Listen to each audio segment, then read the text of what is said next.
Ladies and gentlemen, welcome back to 89.5 Avondale Community Radio. This is the Nostalgia Hour. Thank you for listening and tuning in. We have an action-packed couple hours for you guys today, and we have a special guest in the second hour. So stay tuned for that. Alan, you want to throw it? Yeah, so this week we talked about the movie A Man Called Otto. Whose pick was it? That was your pick, Yeah. Ryan? Yeah, I'll tell you, I haven't had a tearjerker in a hot minute, and I'll tell you that really got me. That definitely hit a good Yes. spot right Most here, good you know. spot, yeah. Yeah, no, I never heard of the movie, and you can't beat Tom Hanks. Yeah, it was Well- kind of. I feel like it was kind of pushed down when it was, like, when it came out. I feel like there wasn't enough traction to it. Well, the movie came out on. Let me double check my notes. It's just 2022. yes, 2022. But the book that it's inspired on actually dates back to 2012. It's a novel by Fredrik Backman from Sweden, originally titled A Man Called Ove, which also had a Swedish film made about it on 2015. So I guess the Tom Hanks edition came 10 years after the novel came out, so that's pretty interesting. And I did find a Facebook publication by Frederick Backman, where he said that he really liked the movie. He really enjoyed. He got to spend, I believe it was the Christmas of 2022 with Tom Hanks and the actor that makes Ove on the Swedish version. They got to share a meal and everything. And he said he really enjoyed it. And I quote, I take the greatest pride in the fact that these two extraordinary men found something personal to them in a little story I wrote. They took that character in different directions, played him in different keys, and they made Otto and Ove their own. So I just thought that was pretty cool because I did find some criticism to the movie online, but I was like, okay, what does the author of the actual the actual story has to say, and he liked it, so Yeah, I would say it's pretty accurate, other than taking place in a different country. right, yeah, the Swedish version takes place, of course, in a small town in Sweden, which is a very big contrast to Pennsylvania, which is more of the bigger city, I guess. And from looking at the reviews and the comparison between the novel and the 2022 version of it, There's a lot of differences. a couple, but I think there's not a lot of differences in the main argument. Maybe, from what I've read, there's a couple differences in the opening scene, some of the characters, but nothing that changes the storyline per se. I don't know how much the actual novel talks about disability, but I found it nice that the movie does touch on that, and it questions, hey, what is, the real estate corporations, what are they doing to make places accessible, and disability friendly and ADA compliant. So I thought that was pretty neat to include, but I would also like to question the movie itself, the production. Were they being accessible? Were they being ADA compliant? Because if they weren't, it kind of feels like an empty gesture. I don't know. That's my only criticism, but it's not criticism. It's just I would like to know if they were bold enough to include that as part of the 2022 version, were they congruent enough with their values to make the production accessible. I guess we'll never know unless we interview the director, but maybe we'll get a chance. I'll hit him up on Instagram. We'll see. But that's my only takeaway. What about you, Matt? What do you think? I thought it was coming into this, I was like a tearjerker movie. I don't. That's not my thing. When I first started watching, when we first couple minutes of it, it was a hot start. I think he was trying to kill himself, right? Throughout the entire movie, he does. Yeah. So I was like, what am I getting into here? Is this is not what I thought. The more I watched it, the more I was like, okay, this is getting better, and then it got better, and then real tearjerker at the end. But my mom, so it was me, my mom, my dad watched it, right? So my mom read the book.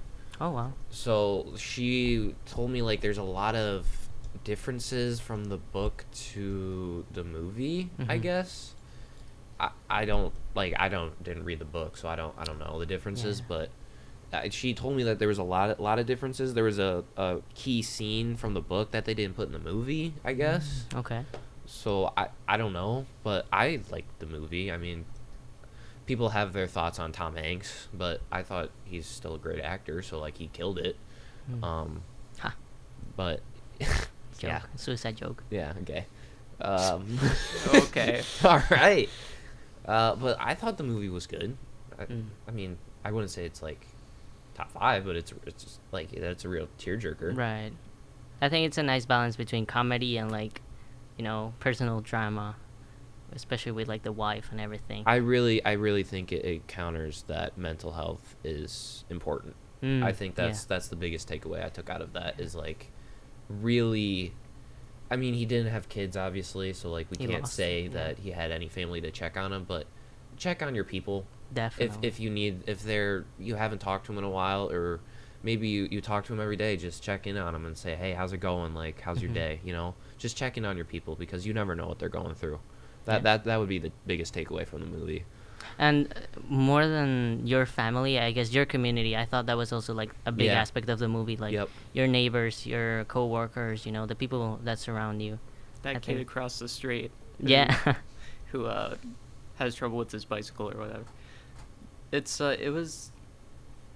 was a pretty cool one. I feel like they changed something with like the actual like store with the pastries or Oh, That the sort of thing. Swedish pastries or whatever. yeah, Yeah. in the book there was like more characters surrounding that I think they kind of axed or like pushed into the characters that were already in the movie. Like they kind of like put them into other characters, I guess, to kind of like reduce the amount of characters they have to worry about. I can see that. That's pretty cool. Any other takeaways, Alan? The entire time I was thinking of the cat, and I was like, Oh yeah. I was just kind of thinking to myself, like, I watched like the cat is like symbolism for like his wife. Hmm. Yeah. That's what I was thinking Really? the Yep. entire time. It was like that was kind of like like you can talk about the fact of after death you're reincarnated as like an animal. Like a And we guardian saw- angel kind of. Yeah, we saw like a little bit of like a flashback of her like holding a cat, and I'm like, Yep. dude, that has to be like that's. And then the cat laid on her side of the bed. Yeah, and that's where I Oh, immediately was like, yeah. okay, you know what? They're not gonna tell you flat out like, yeah, that's what it is. Yeah. Like, you definitely could like pick up on like a couple of traits that can really like tie that in. I don't know. I don't know if that was only me that thought about that or. Yeah, no, I agree.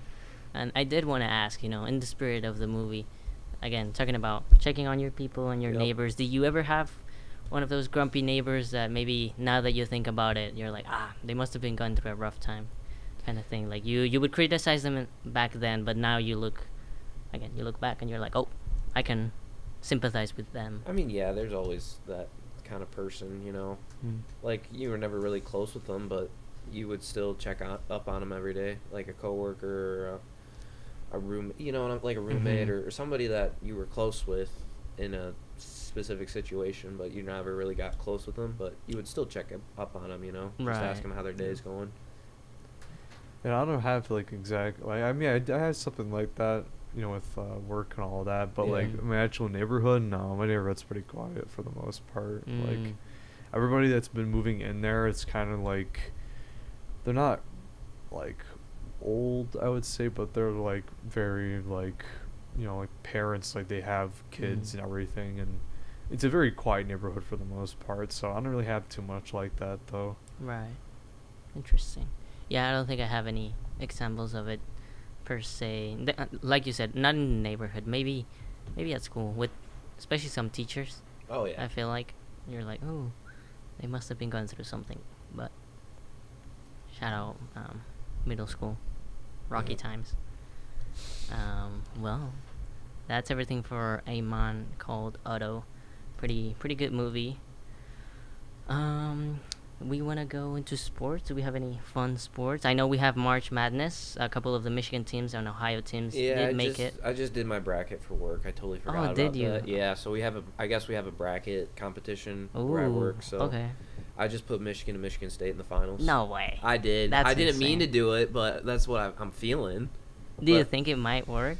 I think it will, but I wouldn't be surprised if it's like Duke, Michigan. It'd be pretty epic. Not even gonna lie. That would be sick. It happened one year, but I think Michigan kind of blew it, but it's okay. Interesting. Yeah, March Madness is coming. I mean, So there's 2 games actually today. I believe. are they starting today? Yeah. Well, 2 of the first 4 games have been played. They were played I yesterday. haven't really. I'm gonna be honest. I haven't really dove deep into it because of baseball last night. So What my happened focus has been on baseball. World Mhm. Baseball Classic. Oh, Venezuela won, right? Yeah, Venezuela Let's won. go. So I really haven't Let's go. got myself into March Madness season yet.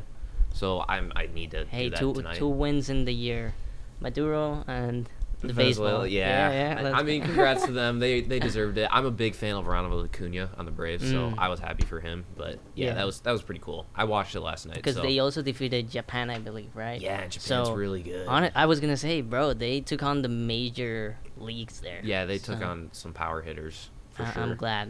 Very well deserved. Yeah, but Yeah, again to March Madness. 2 of the games have been played today.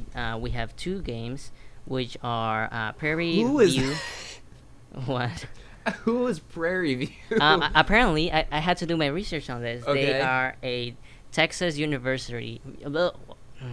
Text. Texas University. Okay. Historically black university. Okay. So they are versing Lehigh from Pennsylvania. I don't know. These names are getting to me. But it's a 16 seed versus 16 seed. Mm. Oh, okay, wait, okay. Time out. I think they're playing for a spot. Oh, are they? Yeah. Oh, my bad. Okay, no, you're good. So like, okay, because again, I haven't dove deep into this, so apologies Oh. to our audience here. So I think they're playing for a tournament spot. Oh, okay. So, So they 16 haven't made it. versus 16, and whoever wins this probably is gonna face the number 1 So seed. right now, the Pennsylvania team, the Mountain Hawks, are winning 25-18 Yeah. against Prairie View. The And spread then, is 3.5 high right now. Mm. If anybody's a betting fan out there. Ooh, careful with that. So again, I apologize to our audience. I haven't been keeping up with this because of baseball, but Oh, that's I believe they're playing for a spot right now. wonderful. And then also today, 9:30 p.m., we have Miami, the one from Ohio, Miami University, against SMU, again another Texas team. So that'll be after the current game. So stay tuned for those. If you're a Texas fan, or I guess Pennsylvania, Ohio, you stay tuned to see if your teams I make believe they are playing for a spot too because this is 2 11 seeds. it. Okay. So Wonderful. the spread is -7.5 SMU right now against Miami, who is 31-1. So Yeah. And then we have a couple of the Michigan teams, the usual Michigan State. yeah. I do believe someone else from Michigan was there. Oh yeah, Wright State, I think. Are Yeah, they Wright from State in their Horizon League. Michigan? Oh So yeah. shout out to our Horizon League. I believe Green Bay is in the tournament and Wright State. Yeah. So shout out to them. Oakland, do your job, dude. I know, but we do have a couple of Oakland games, not basketball. Baseball. Baseball, yes. Yeah. So on Friday, March 20th at 3 p.m., we have the OU baseball team versus Northern Kentucky, and that's a home game. So if you're in the area, feel free to stop by the, what do you call it? The Diamond. Diamond? Yeah, I was going Yeah. to say Pentagon. My I bad. don't- Do we have a name for our Ooh. Diamond? I have no clue. I should know. I should know too I because have a I'm going to friend- be You know what? starting to cover this. You know, we should just call it like the O Diamond or the something. O Diamond. If you know where the rec center is, it's right next to the Yes, rec right center. to the right of it. Yes. Well, yeah, if you had to name it, would you name it the O Diamond? O Diamond. O Diamond, that's a good name. Oh, Diamond. Wow, it's just plagiarism. So yeah, that'll be March 20th at 3 p.m. And then an hour before that, also March. Oh no, never The mind. 21st. Yes, let's stick to the 20th. At 4 p.m., we have a softball game also against Northern Kentucky. So I don't know if they're carpooling here or something, but we'll have 2 games against Northern Kentucky. One of them's baseball and the other one's softball. So stay tuned for those. And then on March 21st at 2 p.m. we'll have again the OU baseball team against Northern Kentucky. Back to back. How does that work? I didn't know that was a thing. Yeah, they can play back to backs. Why would they play 2 games? MLB does the same thing too. So like they call it a series. So like let's say the Tigers play the White Sox, Okay. for example, they'll play them, let's say 3 games. So like they'll be home for like that 3 games. Mhm. It happens, you know. It's just scheduling kind of thing. But is that like a best out of 3 games? or- No, it's not a best out of 3 games. So like for example, Tigers play the White Sox for 3 Okay. straight days. Uh-huh. Then they'll go, let's say, I don't know, Los Angeles, for example. Okay. They'll play the Angels for 2 days. They play the Dodgers for 2 days, and then they kind of come back home. It's kind of how it works. We don't like it as fans, but it's just how we have to live with it. I was gonna say, yeah. Why don't you just play 1 game and get it over? I think with? because MLB games, there's like 160 some games, so they kind of just say screw it. Wow. Like traveling's enough. We'll just do 2 or 3 straight. Interesting. Yeah. Wow. Okay.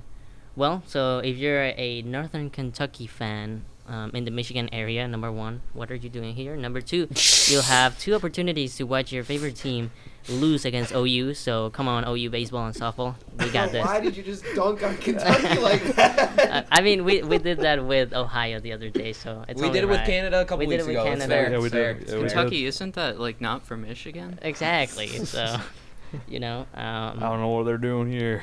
exactly. Apparently not making chicken. Wow. So this is just gonna be the roasting session. The roasting, like their chicken. Ha. Let's go. Let's go. okay. And then finally, on Friday, March 27th, at 3 p.m., we'll have the OU softball team against Robert Morris University. So again, if you're into softball, go support our team, please. I will have OU baseball articles on the OU post. Well, this you next better. I'm Oh. joking. All right, boss, chill. Um, Yeah, next Wednesday. So if anybody doesn't watch it, they can just read my articles and recap. Yeah. Self plug, but we're doing it. In the Oakland Post. Yeah. Maybe I should start buying this the Oakland Post. Well, It's free online. Yes. And we have a print edition that just came out today, so just saying.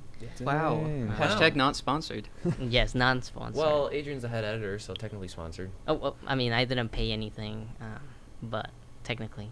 You could pay We're gonna yourself. self plug as much as possible. All right. Yeah. And to be fair, I think a lot of college newspapers are doing a fantastic job, because all the research I was doing for the movie Amon called Otto, all the info I found was, curiously enough, college publications. So it was reviews, interviews, like deep dive. So shout out to our fellow college newspapers. You're pumping out good content, and I'm happy to see And that. it's great for a resume. It really is. It So, really is. I don't know, kind To all those journalism majors out there, apply for a newspaper. of, yeah, definitely. Yeah. I will say we're kind of in a rough spot. Maybe I'm oversharing a little bit, and let me know if we're going on a tangent. But I was doing the numbers the other day for the Oakland Post, and it's not looking too hot. Really? Yeah, we Like view numbers or both like Oh, the views God. and then how much we're spending. It's like we might have well, Adrian, overspent if you a would little stop bit. buying McDonald's for everybody. Wow. I mean, if Just say you don't like the McDonald's. if the Oakland University Post? Press is failing, you could always get all of your news sources at Nostalgia Hour 001 on Very YouTube. true. But we now Wow. have official videos. Holy plug! Let's go. Yeah, no, I last night in the middle of the night, I was like, you know what? Maybe I should finally start uploading these. Mhm. And I just scheduled them out, so they came out in every hour since noon. So Oh. There we go. Wonderful. 12, 1, 2, 3. So we have the first 4 shows out there. So for any people out there that are like, oh man, I missed show 1, well, you can gladly go right on back. Right. Some have videos, some don't. Yeah. There's the infamous episode 2, which is cannot disclose the contents of it. Was Yeah. that the infamous Taco We Bell don't wanna talk rating? about yeah, it. yeah, Wow. it's, So did you bleep them out or? no, Oh, it's yeah. all right there. So and plus we can't get any money from them, so it's still all Yeah. non-profit 'cause I kept all the music in there. Are you too. talking about the Stop. Oh, Stop. oh. Don't say it because the- then we're gonna all slip like we did last time. Oh, the big Are game. you talking about the huge bowl? The huge bowl, guys? Yeah, dude, the ramen bowl. The Yeah. really big plate. That's wonderful. So yeah, you feel free to go check that out. Yep. And then That's it for sports, unless you want to talk about Paralympics. I would like to talk about Paralympics real Let's see. quick, just to like recap. Mhm. Shocker, U.S. beat Canada in hockey. Let's go. Again. Let's Who would have go. thought? Let's go. Oh man, that Um, sucks, eh? I'm just gonna do a quick medal count because Wonderful. I don't know. Like, all I watched was hockey, and I'm sorry to like all the Paralympic fans. We didn't Mhm. really watch that much because they really didn't air. They did. Yeah, I was surprised. I thought they started on the 18th of this month. They actually started on the 6th. So They really didn't air a lot of a lot No. of what would I say? Games, events. yeah, Yeah, competitions. it was only on Peacock, I think. Mm. Maybe because of that. Anyway, let me recap real quick. Mhm. China had 44 medals, 15 gold. U.S. came in second with 13 gold and 24 medals. Russia 12 in total, 8 gold. Italy 7 with 16 total. And then just rounding out the top 5, Austria with 7 gold and 13 medals. Mm. Proud of China, our motherland. You know? Yeah, I mean, to me, that's interesting to see the disparity. Well, not disparity, maybe, but the difference between how different countries perform depending on Paralympics or Olympics. I think it highlights how much they're supporting the community. So, I mean, shout out China. Yeah, it looks like you're supporting your Paralympic Olympians. So, The Chinese age has begun again, baby. we're all going to China to see their amazing Disneyland. Before we they go to do break, have I it. want to recap like the Paralympic hockey. Just Okay. some fun facts real quick. all right. They're going 20 miles an hour on that ice. What? Did you know that? No. They're going 20 miles an hour. Solid steel. So imagine you getting hit with solid steel Oh, in the hip. yeah. Brutal. And then, do they also have like fights, or do they not fight at the same rate as? I mean, Regular. they probably would throw down. I can't lie. But like Interesting. they're getting hit with that solid metal, so like that's a fight in itself. Yeah. Oh yeah. Wow. Interesting. Yep. Well, shout out USA Hockey Paralympic team. Definitely less controversial than the other hockey team, but we don't talk 3-0 about in that. hockey against Canada. Yes, let's go. Who's the champs now, baby? Let's go. So then, are we going on a little music break? But before that, Ryan, do you want to hit us with your Ryan's recommendations? Sure. So, my recommendation for today is Daniel Thrasher on YouTube. THRASHER. So, do you like musical comedy? Do you like musical skits? Not like musicals like Broadway, but do you like people who are funny and also really like music and are very talented? Well, Daniel Thrasher is there for you. He's got all sorts of stuff that have to do with piano skits. He's famous for his When You Write Songs That Already Exist series, which did pretty well on YouTube. So I'd say, if you're interested, it's Daniel Thrasher on YouTube. So you said these are skits. Yeah, Um, mostly skits. okay. He's got like a famous song on Spotify. You can see it's called Igawala. Interesting. Yeah. To watch the YouTube video and you'll understand like why that word isn't a real word. He looks like Barry Keoghan. The actor. Is Yeah. is this any correlation Thrasher with actually like the is the clothesline, right? Isn't that the same Oh, thing? yeah, the Is that any skating. correlation or is that just completely a whole different thing? That might be his actual last name. I'm not sure. Interesting. Okay, yeah, no, I'm just making sure. Like cause I know the clothing brand, Yeah. but I don't know if that's like any type of correlation to him. Maybe. I'm looking it up right now. You know. Look at that. We'll solve the mystery once we come back from our songs. This is WAHS 89.5. Thank you for listening. That's his real name, by the way.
Hello, welcome back to WAHS 89.5.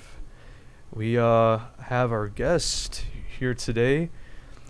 Would you like to introduce yourself? Yeah, thanks, Alan. My name is Ian Hughes. I am the guitarist of a band called Exit Ticket from Mount Clemens. And that song you just heard was actually from our first EP, Closer to the Grave, and that song was called Sheila. Wonderful. Thank you for being here. I know last show we talked about having a guest. We were expecting a comedian, but we have a musician, and that's okay. We love to hear music. Michigan-based, right? You said Mount Clemens? Yeah, that's right. Mount Clemens. Wonderful. And then you're not from Mount Clemens, right? Or are you? I am not, no. Well, I was born and raised in Waterford, Okay. but I've spent most of my life here in Rochester Hills, and that's where I currently reside. And how do you make the connection with Mount Clemens? Well, that's just our base of operations, because our drummer Noel Warner, his home is there, Mhm. and that's where we do all the practices. And also the bassist Colvin Smith, he also lives up there as well. So more than half the band is from Mount Clemens, so we just say Mount Clemens. Interesting. Mount Clemens is a great town. I've never been there, I think. Maybe. It's what would you say? Kind of medium big. Yeah, I'd say like a medium big kind of town. Yeah. Yeah, my mom used to live out there before she moved out of Mount Clemens. Oh, wow. Yep. So Wonderful. So yeah, Ian, do you want to walk us through your experience at Exit Ticket? How did it start? Ooh, how did Who it are start? you? For the people, for the audience that we have. I don't know if we have a specific demographic when it comes to music taste or, music scene. Hmm. But for someone who might be new to town, how would you explain that? I'd say we kind of drive away from genre, but most people say we're more in like the shoegaze realm of things.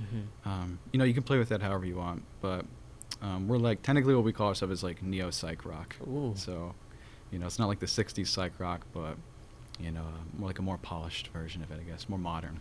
I love it. What are some inspirations for that? Slow dive. I can't really speak for everybody. Well, actually, I can. We've all really liked the Cranberries and the Cure, Mhm. and also Fugazi as well, are some of our like top 3 bands that we can all Mm. agree on. But I think like what makes us a little bit stronger is that we all have like our individual tastes. Like I think by far, I have the most out there music taste compared to everybody else, and I get dogged for it all the time by everybody.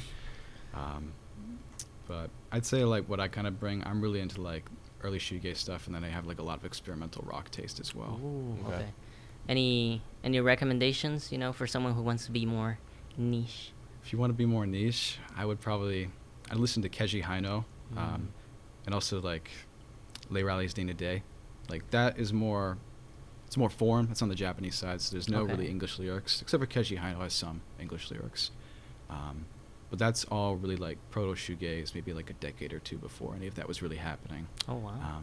And it's also on the more experimental side, so it might not be for everybody, but Les Rallies Day to Day in particular is one of my favorite bands. Would you say that's your favorite? Yes, absolutely. Ooh, that's Yeah. pretty cool. Hmm. So yeah, I'd say that, and then also I have like a lot of jazz influences as well. When I first went to Oakland University, which is where I'm a student right now, I was actually gonna go major for guitar, Mm. but I ended up hating it after a while, so I went a different direction. But I had to do a lot of jazz classes Mhm.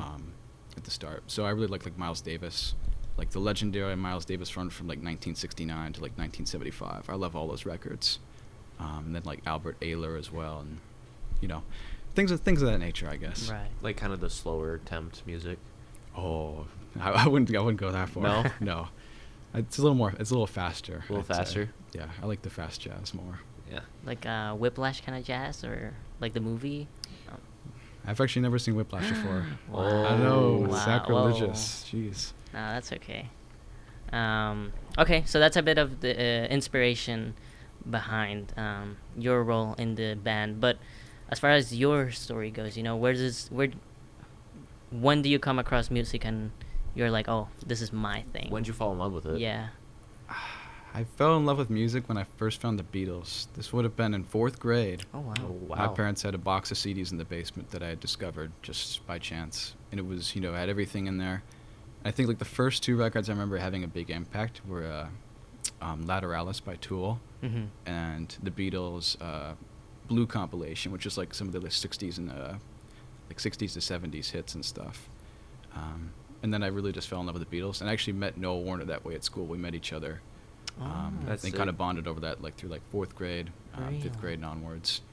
And it was like I think my graduating class from where I went to school was only about maybe 50 kids. So Oh, wow. like, like every year or so we'd be in different classes. So we never really had like a strong friendship over it.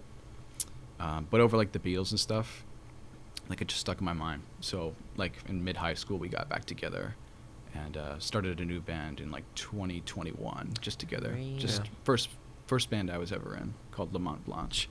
And he was the drummer and I was the guitarist, and we just made sound. I wouldn't even call it music really. Really? Yeah. And then that continued through high school and slightly into college. And then Noah was in a different band with Colvin Smith called Easy Enough. And they had been around for a little bit. I think they started in 2020 or so. And they had broken up in 2023 just because of some personal differences. And Colvin Smith and Noah were just like, oh, well, we want to still play music. So they started playing together. And then, I think in July of 2023, they invited me to come play with them on guitar. And the first day that we practiced, the power went out. No So, way. Yeah, we wrote a song called Blackout, which I think we're going to have on tab here later. We'll but definitely have it. yeah, that was the start of the band that I'm currently in, called Exit Ticket. Wonderful. That's pretty cool. Has anyone else been on a band here from our original lineup? I don't know if we have any Mhm. other musicians. I've always wanted to play the drums, but I The drums. never really. Mm. My parents always like play piano first, and then you can play any other instrument. But I had Yeah. no interest in piano, so I was like, Mm. I'll just not do that. I tried to learn piano. Didn't work out too much, but I don't know. Would you say that's an easier instrument to learn? Ooh, piano or guitar? I'd honestly say guitars. They each have their differences. I say. Yeah. I wouldn't say that they're equal in difficulty. I do think piano's harder. But the main difference with guitar is just getting like the calluses on your fingers and stuff. And then with piano, the bigger challenge is having to use two hands at once, and like a different way. Because with guitar you do it, but the right hand is what creates the noise coming from whatever note you're playing with your left hand. Mhm. Whereas, with piano you have two hands that are both making the music all at once. So you have to have like two minds at once in each hand, which is something I find very challenging. I'm not very great at piano. Oh. So did you start out with the guitar? Yeah. Yeah. I would also say like it wouldn't have been fourth grade. It would have been maybe a year or two after. I'd probably say sixth grade is when I picked up my father's like acoustic guitar out of the basement. And I just like started like turning the tuning pegs and Yeah. strumming. I thought that's how you would make the music. Of course, I was wrong, thankfully. And then they took me to School of Rock in Rochester, which is no longer there anymore. No way. What? Yeah, and I played there for a little while. I'd say maybe 3 or 4 months, and just learned tablature and how to actually play the guitar. And I was like, oh, that's everything I need to know. Uh-huh. And that was like mostly like where I started with guitar. Interesting. Yeah, but yeah, I've loved it ever since. I've been playing almost 10 years now that I think about it. Wow. Wow. That's pretty cool. No one else has played an instrument here. Ryan, maybe? Yeah, I used to play piano. Oh, really? I was also a really big singer, lots of choirs, lots and lots of choirs. Really? I don't do that anymore. Okay. I mean, the voice is also a great instrument. Yeah, my voice changed very quickly, Mhm. and after that I just started doing like more independent things, but nothing crazy. Right. Away from music, right? Because you've talked about. I mean, I did like vocal lessons, and I was Mm. in like musicals and stuff like that, but Oh. other than that, not really. Pretty cool. Nothing for you, Alan? Yeah, the recorder. Yeah, yeah, that's the Recorder. only thing. No, I always wanted to play like drums or Mm. play the guitar. I don't know when I should have just started doing it a while back. I should get an Yeah. actual like hobby going. Never got around to doing it though. But I know friends and stuff that play guitar, play acoustic, and all that stuff. So,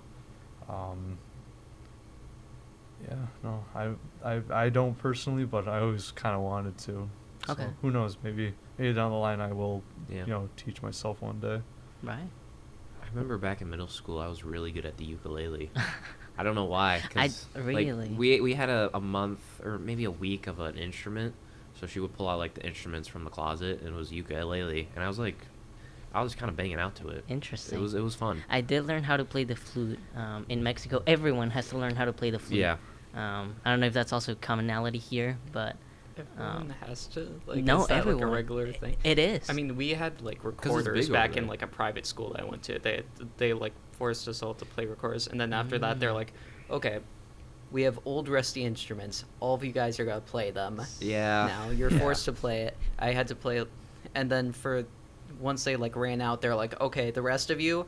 You're gonna have to buy it. Okay, we're gonna Oh, pull no. together, and so I got like a small cornet thing, which is like a trumpet but weird. Interesting. Mm-hmm. Niche instruments. I like it. But yeah, I tried to learn the flute. Nothing stuck to my mind, and then I tried the piano. Didn't stick either. So, do you have any recommendations for that? You know, breaking that barrier between attempting and then actually learning, and continuing to play an instrument. Ooh. Give up video games, which is a very hard thing for people to do. Well, but that's never gonna happen for me. if you have like a regular video game you go to, if you think about how many hours you put into it, if you changed all that time you put into it with something like an instrument, probably by the end of the year you'd be able to play at least a song. Interesting. I hate to say that because I love playing video games too, but What's your favorite video game? right now I really like playing Counter-Strike 2, which is sacrilegious because interesting. CS:GO is far better, but Yeah. Are you Yeah. a lot of money deep into that right now? I don't think I want to say that. On air. My parents are Alright. listening. So. Yeah, I know a lot of streamers are money like gambling deep Yeah. into Oh, Counter-Strike really? too. Yeah, because of the skins and the knives, right? Yeah, Yeah. exactly. Yeah, that all got changed. Right? The market like crashed because of that. Yeah. Right? Yeah, there were quite a few people in like China and stuff that were like taking their own lives over it because What? they don't have like a lot of like real estate options there. Like real estate is the only thing you can go into. There's not a lot of investment opportunities, so people would like put all their money to like skins and stuff. And like to put it simply, like you used to be able to only roll knives from cases, like Yeah. and that was it. But now you can like trade red skins, which are like one of the higher rarity skins. You can get like 5 of them and then trade up into a knife. Oh, So wow. like all the knife skins went like way down in price, and all the red skins went up. So like a lot of people's like bank accounts have been completely messed up. Oh, so, yeah. Oh wow. Yeah. yeah, it's pretty Wow. bad. I don't know. Speculation and inflation does reach video games. I know Fortnite also has with the V-Bucks.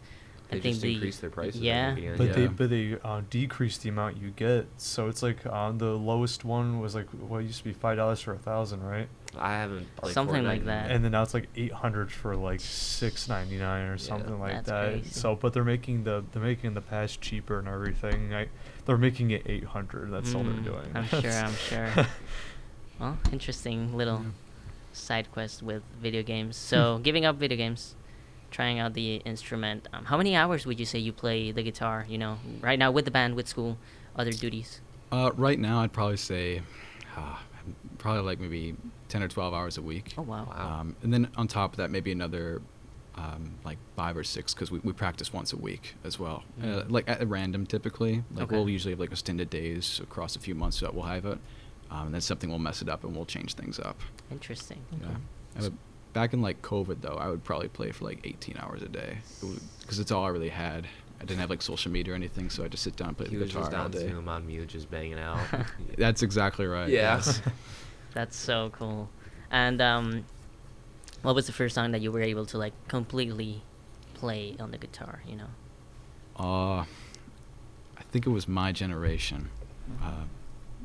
Was the first song I ever learned how to play. It was really simple. It was just like the chords and stuff. And then the instructor I was with this would have been at the School of Rock, was like doing all the crazy lead things.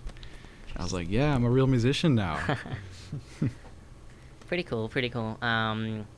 Well, if you want to, we can start talking about your latest EP, Absolutely. which yeah. is give me 1 second. Let me pull it up.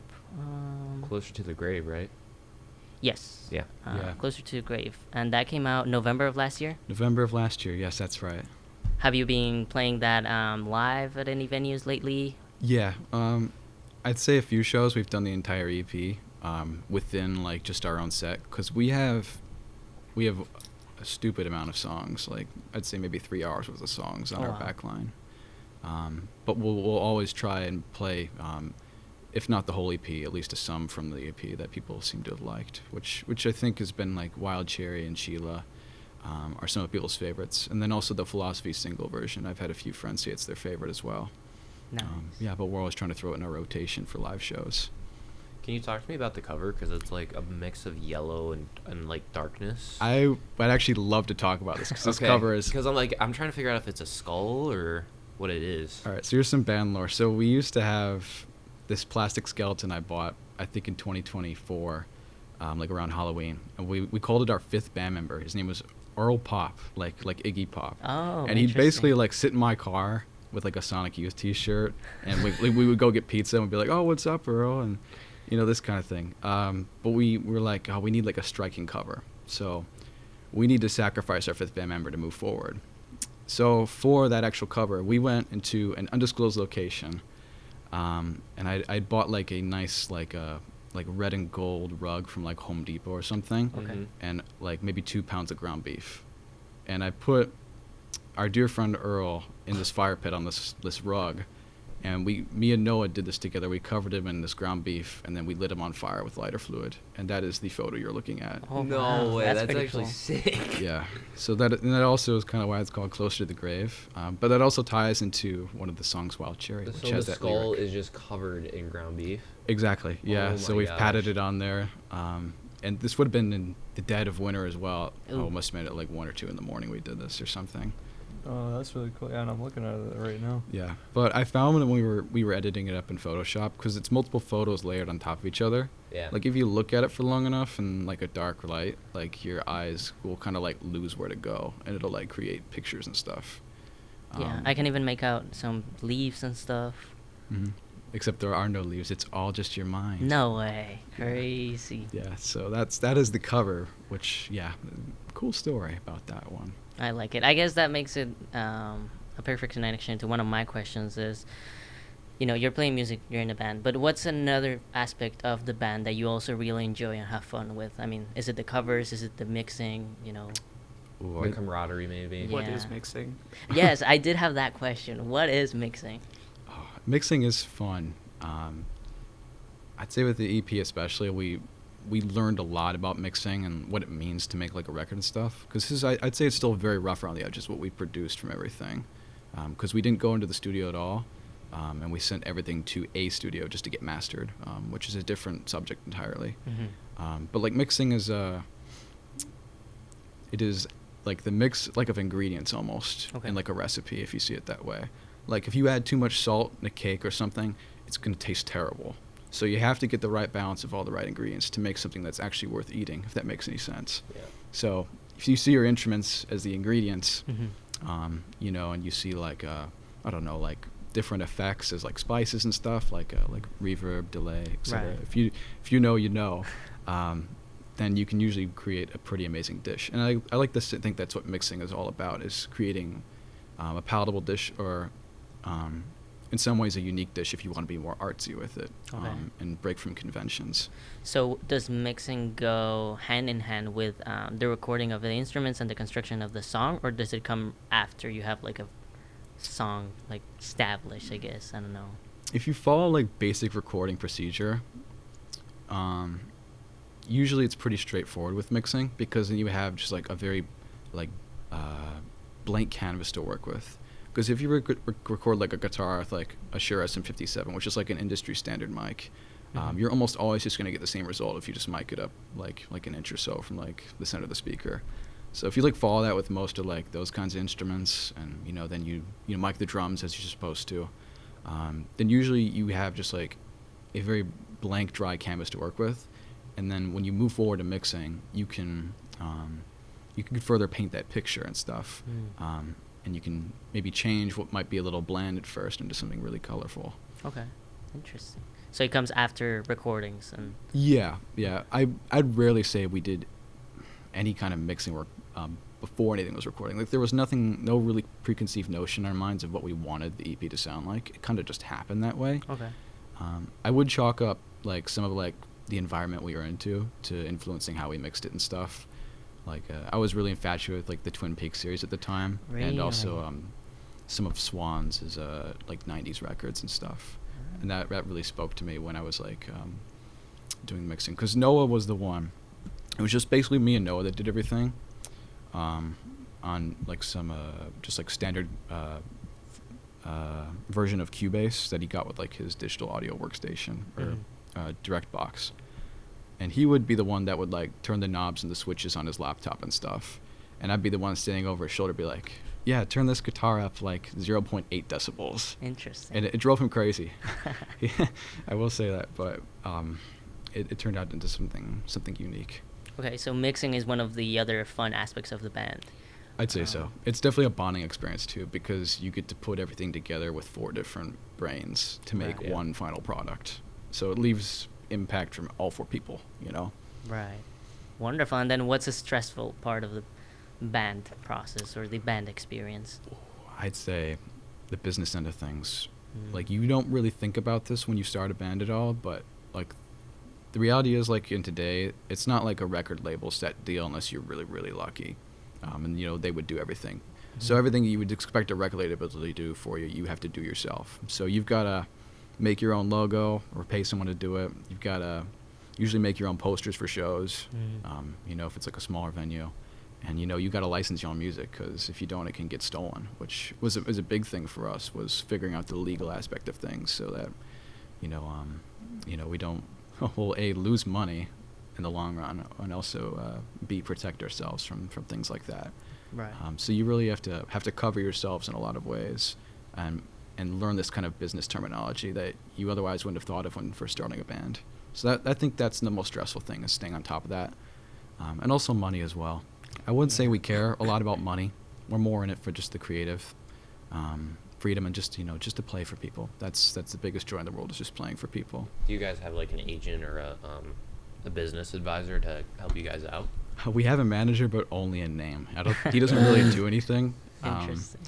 And he'll come to our shows and maybe drink a little too much and run our merch stand. But that's about it, I'd say, right now. Otherwise, we manage ourselves, and that's Gotcha. usually myself and Noah are the ones that are doing that. Okay. Interesting. Yeah. So very indie in that regard, I guess. Yeah, there's a lot of freedom and everything. I think if we ever get signed to a label, that's something we'll take for granted, is the freedom of everything. But yeah, with the stress does come the freedom, so that's very nice to have. Very, very true. When it comes to performing, please paint a picture for me about the local scene. I don't know where you move in that scene, because, I don't know, there's rap scene, I don't know, punk stuff, pop, you know, folk. That's a good question. Where are you in the map? On the map, it's hard for us because we don't really have a scene to play into at all. We've been kind of bouncing around between all these different genres of music, and I don't think there's one place we can really call home just yet. But at least within the scene, it's really beautiful. There's a lot of great bands coming around. I like to shout out my boys in Wet Body, who Okay. also went to high school with us. Some of them did. Me and you, Adrian, we both went to Rochester Yes. High School, Infamous which is great. Rochester High School, Yes. I would say. So they're from there. They're great, and we've played with them quite a few times. And Really? then Wait, what are some names in that band? Maybe I remember them, or maybe I don't know them. there is Laith Kakarni and Zachary Kremen, both went to Rochester. Oh, yeah, Kremen. Yeah. Ah. Yeah, so shout out Wet Body. Shout out to them. Yeah, so that's kind of like on our same plane and stuff. There's those guys, and there's also some bands like Simulation, Penarth rings a bell as well. I think they're from Commerce Township, and yeah, the Custodians as well. Although Okay. I'd say they're getting a little bit bigger now. They're a lot bigger than us in terms of their reach. All right. Yeah, but with the scene, it's like you know, you have your small bands. You have, I don't know, these bands that maybe have lasted 2 or 3 years, which is kind of where we are. Okay. And then you have like I'd say the bigger names that people are just starting to find out. Like I say some of the bigger names coming out of Detroit, are like Zastava and Clinic Stars especially, are like a really solid group. Interesting. And also 208 as well, who are phenomenal. I saw them open for Lightning Bolt in 2024, and they were killer. Oh wow, that's pretty cool. So would you say the local scene is experiencing maybe a golden age, you know, a resurgence? Is there a rivalry going on? Like, I wouldn't say Who do you- rivalry. I think what's we're the all pretty on good terms with everybody. I don't know about the other bands, but we certainly don't have beef with anybody at all. You gotta start something. You gotta get that publicity. You know. I mean, next album, you can just name it "Why I Hate So and So." So-and-so. Right. Moravian. You know, put like a Oh, random name there, Moravian. have people assume who it is. But I am confused about your album's name. Oh, which one? The Closer to the Grave. The newest one, yes. Oh, well, the name of the album or the EP is taken from one of the songs, "Wild Cherry," which has the line in it about closer to the grave. Yeah, that's I think it's every second that I waste away is another closer to the grave. Oh. So that's where the name comes from. Who's writing those lyrics? Is it your new vocalist Daniel Woolman or? Partially, a lot of things that were actually on record right now were all written by the three of us when we were still a three-piece. Okay. The only exception to that is "Down the Street," which is the second song on the EP, which Daniel wrote the lyrics to. Everything else, I want to say, I wrote the lyrics for Sheila, which is what we played at the start of the show here. Mhm. And then Noah wrote the lyrics for Philosophy and the Philosophy single, because it's the same lyrics for both of them. And I think I helped slightly with it. I don't remember. Mhm. And then Colvin wrote the lyrics for Wild Cherry. And then the composition mostly follows suit with that as well. Okay. Down the Street, I did a little more heavy lifting, I think, but that was about it. And then Listen to the End, Noah wrote the lyrics for, and also composed that song. So like we all kind of share that responsibility equally. And at least with the newer things that we're writing that aren't out yet, Daniel takes a lot more of a center role in terms of writing and also composition as well. Oh, really? Yeah, he's good. He plays guitar as well. Uh-huh. So he's not just a vocalist. He has some musical knowledge which he's been applying to things. A mentor, which is, you could which is say. nice. I'd say so. Yeah. So it's nice having well, not just two guitarists, because slowly he is starting to play guitar with us in some of our live shows, including these last two we've done at the Bilrus on the 20th in Mount Clemens. And then back on the 12th at Eastern Michigan University. Oh, really? Yeah, so both those shows he played guitar, and he's slowly coming to that role, which is adding a new dynamic to our live sound, which is very nice.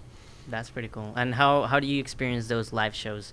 Do you still get nervous? Do you know the crowd now? Do they recognize you? What's that experience like? I'd say most of the regulars at our shows are mostly friends. Okay. So there's always like a familiar face in the crowd, at least that we've seen. Anyone that can make it does, and we're extremely grateful for that too, to have friends that are supporting us do this. But we have seen a lot of unfamiliar faces too at a lot of our shows. But I think most of the shows kind of like vary in terms of how long we play and stuff. The last two we did, I think, the one at the Bilros is about an hour and a half long, just where we tried out some new things, and then the one at Eastern Michigan was about 50 minutes, I'd say. Yeah. So like the actual set time varies, I'd say. But like the material we're delivering, it's all the same, so people could still like witness that sound, I guess. And Do you have like a place, I don't want to say called home, like where you mostly play, or is it just kind of everywhere? I'd say kind of everywhere. Well, Kinda everywhere. I'd say the Bilrus is a place that we can call home. We played there three or four times now. I think 4 times is right. And the owner there, he's been nothing but nice to us. And it's partially because Noah used to work there. It's mostly why we're able to get in there and stuff, and because it used to be a speakeasy, so it's got like a really old wood-paneled back room and stuff full of like old memorabilia. But it also gets stupid hot in there too. So that's something that's unforgettable. But they've just always been nice to us, and we always walk away with a new experience. So I guess we could call that home. Yeah. It's a very small place though, and as much as we like it, we would like to grow out of it at some point. Yeah. Is that your favorite to play at, or you got a Favorite place to play at? Yeah. Easily the Sanctuary in Hamtramck. Ooh, We've played there twice now. They have done nothing but treat us well, and also just like sound system there is great, engineers are great, and I like the vibes, And I think, fun fact, I think they're actually moving locations to this church just maybe 2 or 3 blocks away in Hamtramck. Really? And they're turning to a nonprofit where they're going to have like practice rooms and stuff. So we're very excited if we ever get invited back to maybe play at their newer location they're working on right now, which I don't think is opened yet. But yeah, shout out Sanctuary. Shout out to Sanctuary. Supporting the local music scene. I was gonna say, I feel like there is a lot of support for the arts locally. I don't know, maybe you might correct me, but anything from music to stand-up, even the community theater, I see them popping up in random places. So I agree. Most of what you gotta do is you gotta get into the city though. Like Detroit, you know, has like the surrounding cities like Ferndale and Hamtramck and stuff that have a really vibrant art scene. And there's a lot of support there for all of that. Like there's a lot of dive bars that host local music, and there's I think a few theaters in Ferndale that do it as well, like the Orchid Theater, and a few other places. And that kind of follows suit with like other cities like Ypsilanti. There's also another like artsy town that's got a few things, and then the college towns like Lansing and Ann Arbor naturally will have things too, right? For that demand that college students have. Have you played in Ann Arbor? We have not yet. I'd really like to sometime soon. Yeah, we've only played Ypsilanti so far, and that was just the other day, and that was a very nice experience playing in Ypsi. Interesting. Well, hopefully, yeah, you get a chance to play over there. Because honestly, I don't know. I've only been to punk shows in. Oh, I lost my train of thought. Michigan State, was it? Or which one's the one that's on Lansing? Michigan State's in Lansing. Michigan State, yeah. Mm-hmm. But that would be pretty cool to see you farther out. I don't know, collaborate with other bands. I don't know if bands invite each other to play. Yeah, That's a commonality. that's been happening a lot actually recently for us, which we're very grateful for. You know, I don't want to say that they've just been falling in our lap or anything, but a lot of local bands that we've played with in the past have been reaching out to us, inviting us to play with them, and we're very appreciative of that. And we also try to do the same as well. Whenever we have maybe a gig we can't make, we always try and spot some of our local friends or local talent to fill in. And, you know, just like be a supportive community, you know, especially in times where like maybe something shady's happening. Yeah. We also like to keep each other in on that. I won't say it's drama or anything, but like, I don't know. Sometimes there can be things like that that just happen. It's just natural that, you know, there's like a good side and a bad things to thing, right? Do you guys ever want to like collab and do an album together per se? Well, with a different band. Yeah. Ooh, I'd really like to do a split single with somebody. Yeah. Like, I think that's something that we would all be interested in, would be doing a split single with another band. Because I don't know if bands create like albums together. Like for example, like Post Malone and Drake. You know, like I don't know. Do you guys do that kind of thing? With rock, I don't see it as much. Yeah. Like, I think usually with rock, what you do is you'll have like a joint show and stuff. It'll be more like a concert thing, like where you have like half the night is like this big band, the other half is this other big band, and that's more of their way of doing it. Or it's just like kind of like a feature style thing. Yeah. Like this is way old, but like Neil Young and Crazy Horse, Oh, you yeah. know, Oh, I think I've and heard. you know they toured together and did like Live Rust, which was amazing. Yep. So it's more like the big names and stuff, I'd say, in that respect. Whereas, you know, more like collaborative albums are more like a rap thing, I think, or like a hip hop thing, where you have like multiple rappers on one record, Yeah. and maybe like with 2 or 3 producers, you know. Yep. Wonderful. Well, we're gonna go listen to the end. One of your most famous songs I see from Not the end of the show Spotify. yet. At the end of the show. No, I said not the end of the show. Oh yeah, not the end of the show. No. But listen to the end. Do you have any background on that? Any fun story? You know, lore. Yeah.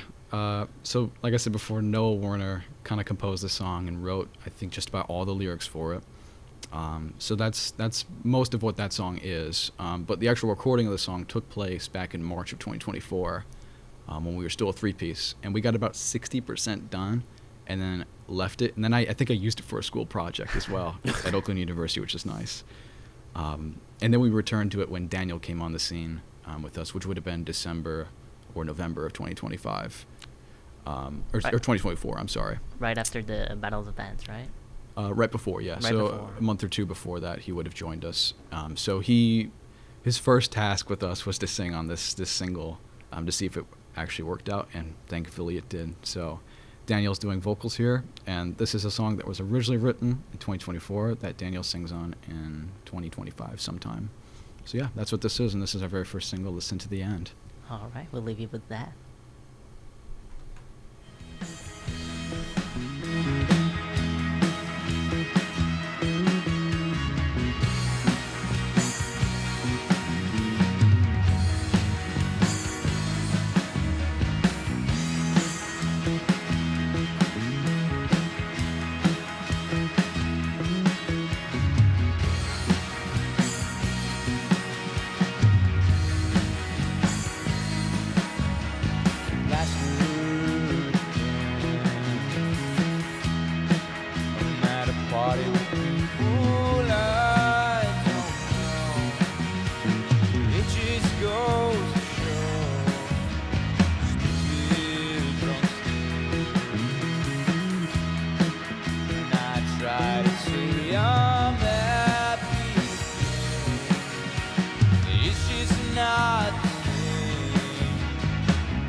like easy king, won't define me.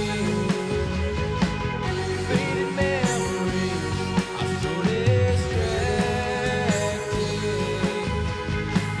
and all the things I wanna do, I don't.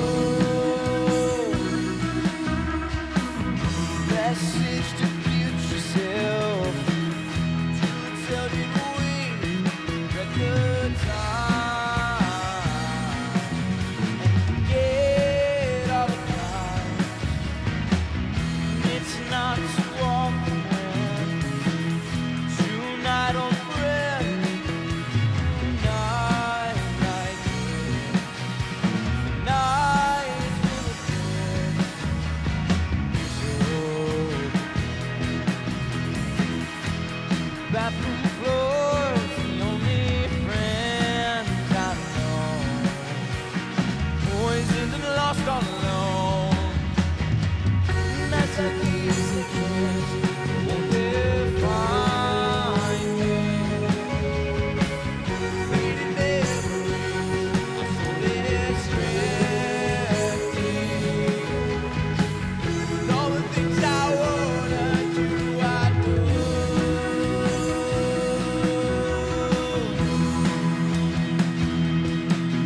mind is running, reaching out, cause I want something more that I've never had before.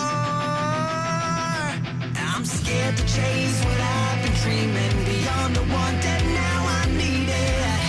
Push me by surprise, so I can take the dive.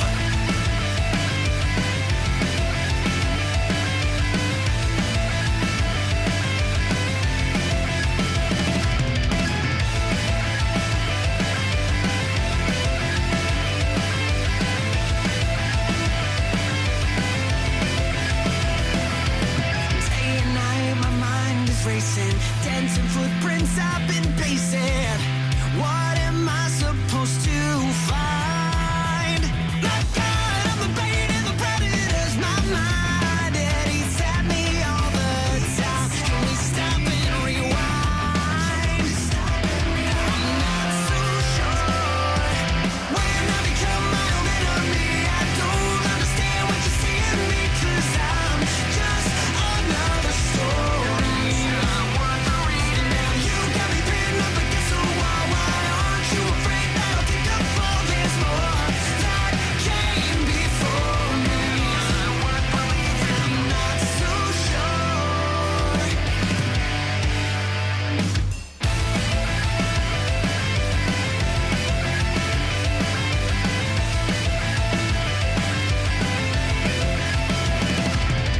Eye to eye, our worlds collided. Ear to ear, you kept me smiling, kept me happy, kept me grounded before I flew away. And I felt it breaking, then you came around. In this world of white noise, you're my favorite sound. When I become my own enemy, I don't understand what you see in me, 'cause I'm just another story. I'm worth the reading now. You got me pinned up against the wall. Why aren't you afraid that I'll take the fall? There's more that came before me. I'm worth believing.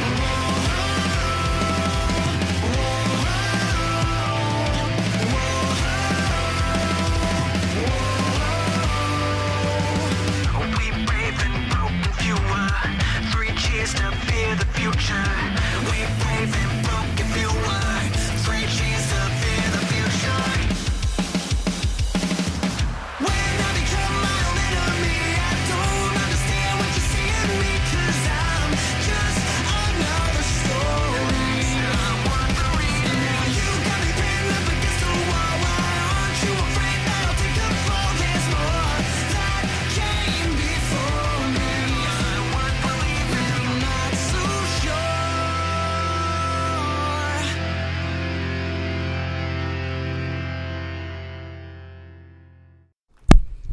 Hello, hello. Welcome back to Nostalgia Hour, now on our second hour segment.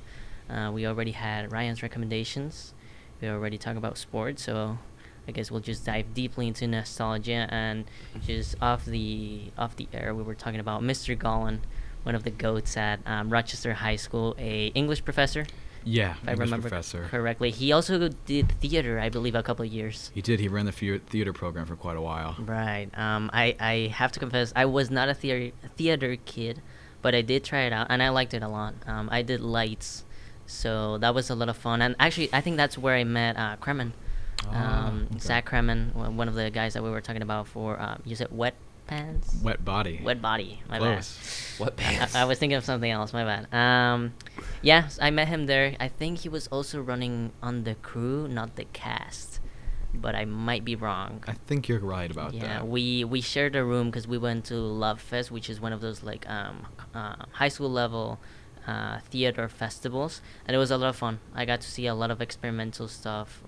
It was short theater plays, and one of the ones that I really liked, I think, what was it? I'll remember the name, but it was a play inspired, I believe, by the Yellow Wallpaper, which is a short story from the 1800s about this lady going insane because she's been reclusive her entire life because her husband is too jealous. So it was a trip about like voices and schizophrenia and unwrapping past trauma. I don't know. I mean, at 16, I was blown away with that. So. Yeah, and you were doing the lights, so Yeah, what I were was you paying attention for? So I don't know. I really enjoyed it. But going back to Mr. Golan, Yeah. what's the impact he had in your life? Mr. Gon? Well, I'd say Mr. Gon was just a great teacher. Yeah, You great know? voice. Yes, and a great voice, and also great taste in music because he had, I think, Pinball Wizard, like a Pinball Wizard poster on the wall for the Oh. longest time in his classroom. So I was like, oh, this guy knows heat. And I think, like, I don't remember which day of the week it was, but every time we'd start class or whatever in the morning, he'd like play a song before class started and be like, and then he'd do like a pun on it or something like that. Really? I don't know. I'm like vaguely remembering this, you know, because high school was a trip. What Yeah. can you do? Bro, Yeah. like high school's been always a trip Yeah. for everybody. My main thing of impact for him that I would like to talk about is that he's actually a fortune teller. No way. I'm just kidding. No, no, but he can see the future, and he did see the future because I wanted to play guitar in the talent show senior year of high school, which I did end up doing.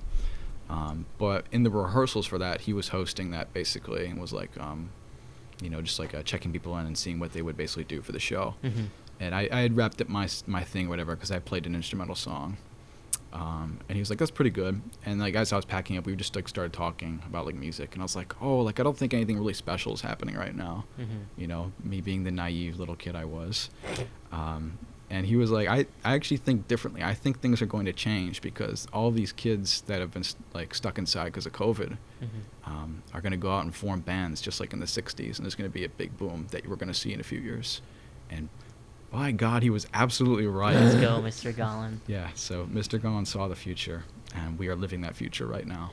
Wonderful. Do you have any other music experience in high school with like the marching band or anything like that? Not in high school, but when I was in grade school, I made the mistake of joining the school band in 7th grade after being at School of Rock and only knowing tablature. Oh. So I was thrust into the limelight and was like, you need to learn how to read sheet music in like a month. Eee. So my teacher, who I will not name just because I don't think very fondly of this guy, put me with 2 other guitar students who were my classmates, and it was like, you need to teach him how to read sheet music in like a month. Oh wow. And they really didn't do anything. So the only good thing that came out of that is that I learned how to kind of like, I don't want to say get perfect pitch, but like I like learned how to play music by ear and stuff Oh, very okay. slowly, and that's developed over time.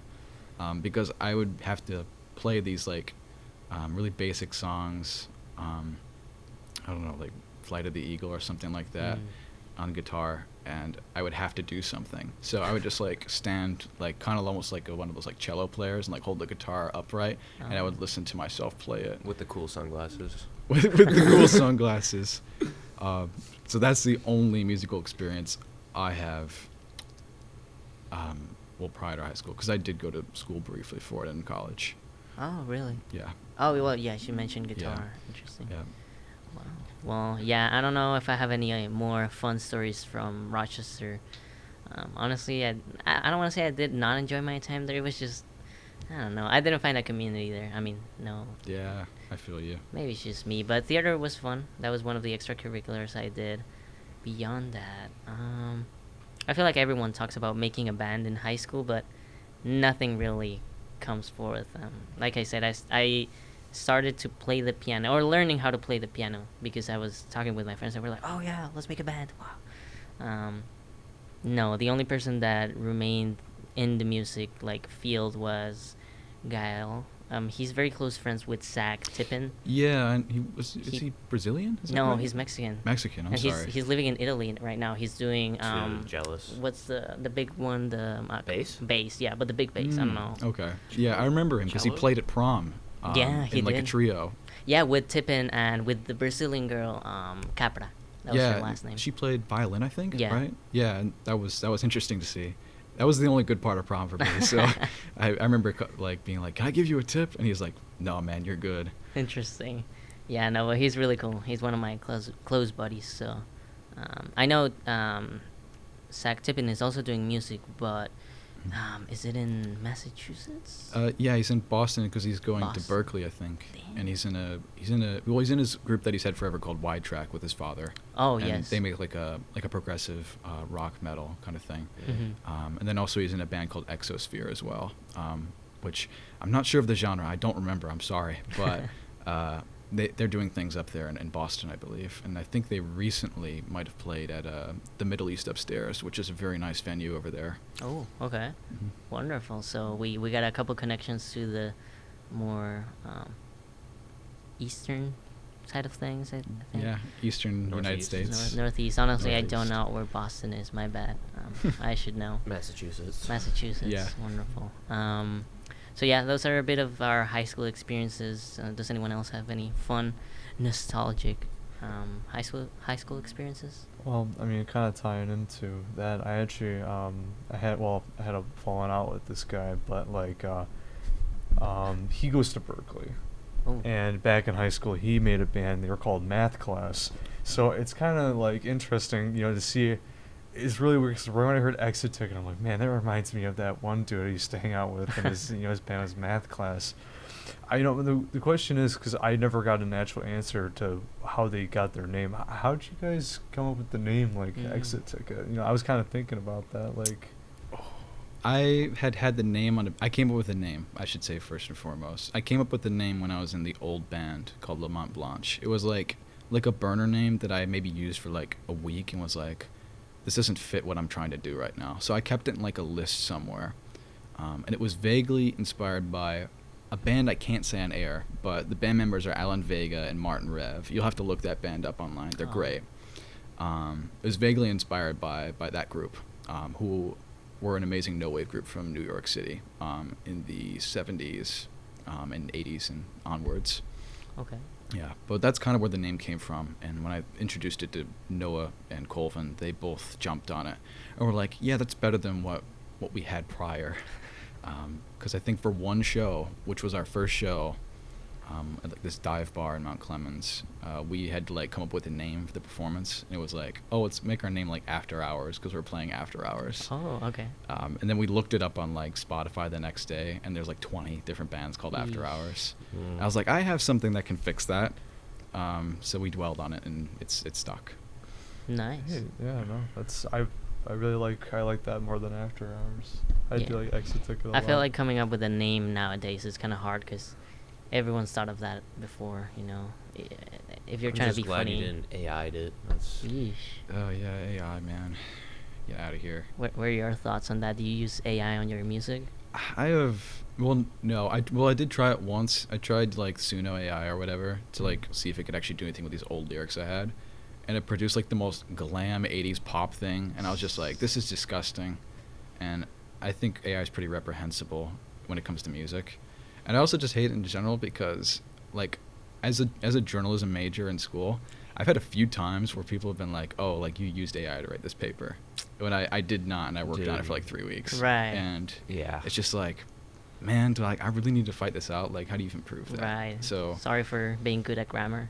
yeah, what is it? You can't use, like, hyphens anymore or Yeah, anything, man. bro. Like, I used to use the hyphen so heavy, and then they were like, yeah, man, like, that's, like, one of the biggest flags is using a hyphen. I'm just like, what are you talking about? It makes no sense really, at all. I didn't know that actually. Yeah, we were just talking about that on production day on Mondays, how you cannot use hyphens anymore. To be fair, not a lot of people use hyphens verbally, but I think they just come naturally to some people. It's just, As it's AI, like, dude. I don't know. The only Yeah. time I'll use AI for the post is for like my stats. Okay. That's it. Because like I'm not switching tab to tab to tab for like all my stats when I have to write my stories. Right. Mm. Oh, you need I'll like a just- summary. Yeah, I'll just type it into ChatGPT. What were Mm. the stats from this game, and it'll drop it for me, and then I'll start writing my article. Yeah. Yeah, no, I only use it sometimes for grammar, not punctuation. My bad. Punctuation. You know, okay. omit your Oxford commas and then the rest. But I don't know. Fun times with AI. Hopefully they don't take over music. I think that's one of the few things that AI won't take over. It's music. Maybe I'm wrong. I did see a couple things on YouTube about like, hey, this album is fully made by AI, but nothing that I would say, damn, Yeah. better than Sonic Youth. There's Yep. actually an AI Exit Ticket clone that we have had the misfortune of having to No deal way. with. I know nothing about them. I don't know where they came from. Okay. I don't even know if they existed before us, which is a big thing because it's like, oh, like, yeah, some of our records are from 2020, but I Mhm. don't know when they ever showed up.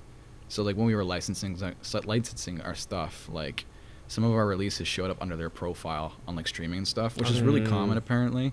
And it was like a whole ordeal, like getting things separated again from them, being like, yeah, we're not this person because, well, A, we're not them, and B, their music is terrible. Right.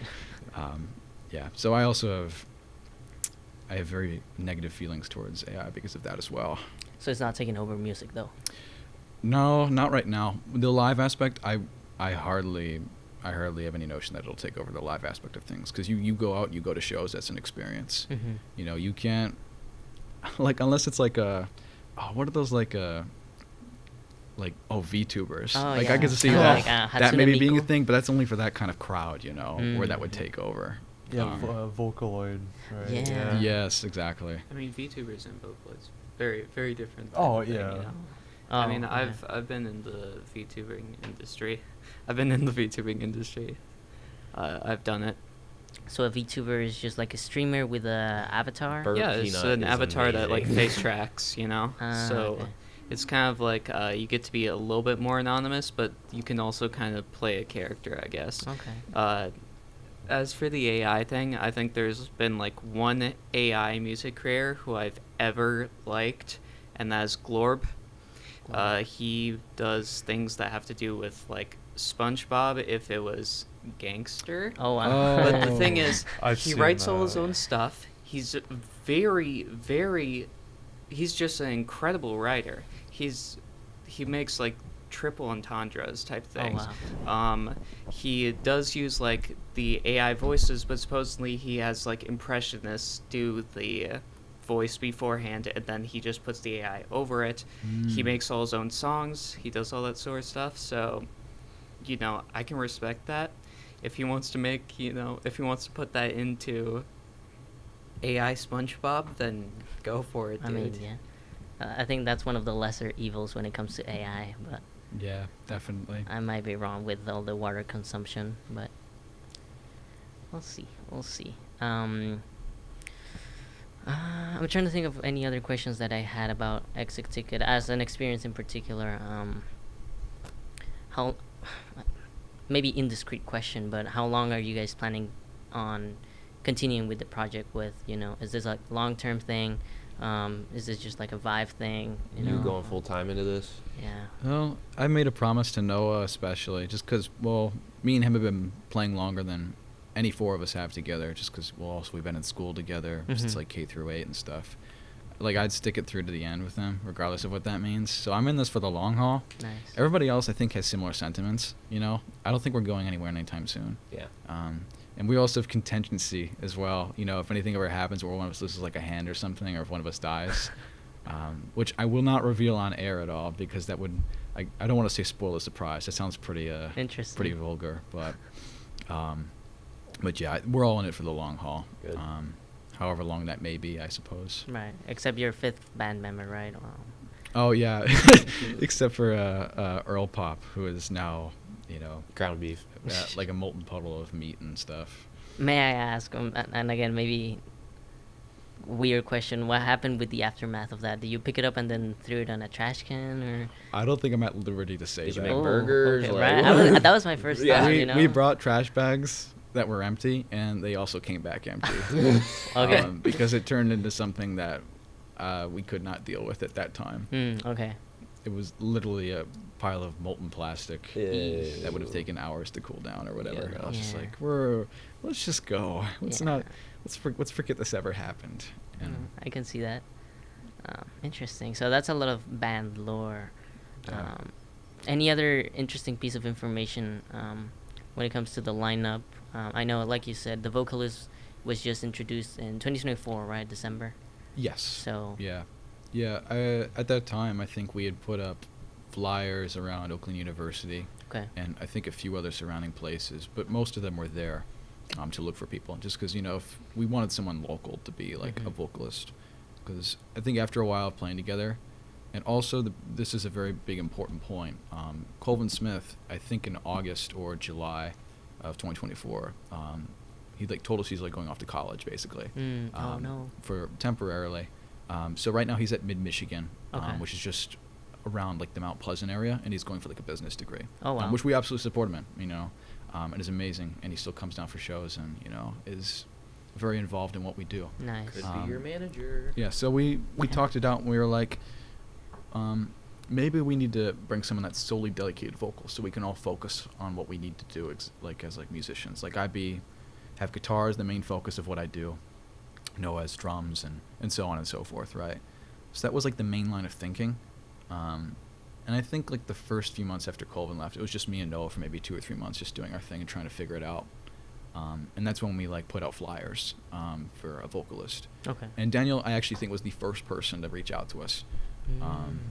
And immediately he was like, he reminded me a lot of myself in a way, Okay. which seems weird to say.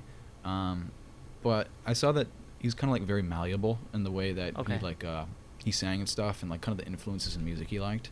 And I was like, I think like right now, like it's going to take some adjusting, but he's definitely going to work in, which thankfully has seemed to be very true. Wonderful. And Daniel, if you're listening, we're very, very proud of you. Yeah, I mean, I saw him perform at the Battle of the Bands 2024, and his theater background really shows the way he works the crowd. At least at OU, I haven't seen him in other shows, but he's just very comfortable with it. He goes back and forth with it, and like you said, I can definitely see the malleability. He could be like jack of all trades when it comes to performing. So Yeah. Yeah. that's So really cool. yeah, definitely Daniel's got a lot of character. I'll say that. Yes. It's a good character, but he's got a lot of character, and it shows every time we play. Is he the most extroverted on the lineup, or? Ooh, that's a question. I think it depends on the night, Oh, okay. on who is more extroverted. Daniel definitely has to put himself out there the most because Mhm. he's the one singing in front of people and is, like if something happens on stage and we have like I don't know, like equipment breakdown or something, which I think has only happened once or twice. He'll be the one that has to like make up a story on the spot or something, or talk to the crowd. So I want to say maybe he is the most Okay. extroverted. There have been times where some of us have been a little more outgoing than we should have, though. Interesting. Fun stories Mhm. for live performances. Yeah. I did have a thought. Yes, crazy fans. Have you encountered? I mean, your fan base is Oh. growing, so I don't know if you have any particular follower, someone who's always showing up. Because to give you time to think about it, we have a crazy fan at the Oakland Post. Do we now? Yes, I forgot his name. I think his something like Yoff, something like that. It's just crazy dude who leaves the most unhinged comments. We have to block him every On the week. website? Yeah. Unhinged Is he on comments. mine? Yes, no, Like, not on is- yours. He usually comments on Mallory's. He usually comments on our feature stories, kind of those Ooh, little he got community-based crushed. stories. Oh, he a He's stalker? always no, he really is. He's always like leaving mean comments on people. You won't find it on the Oh, 'cause you website. deleted them? Yes, I have to censor them. Well, here's Yeah. the thing, though. We just released new articles, so Oof. there's a chance. Don't he's even probably tell up me here. about it.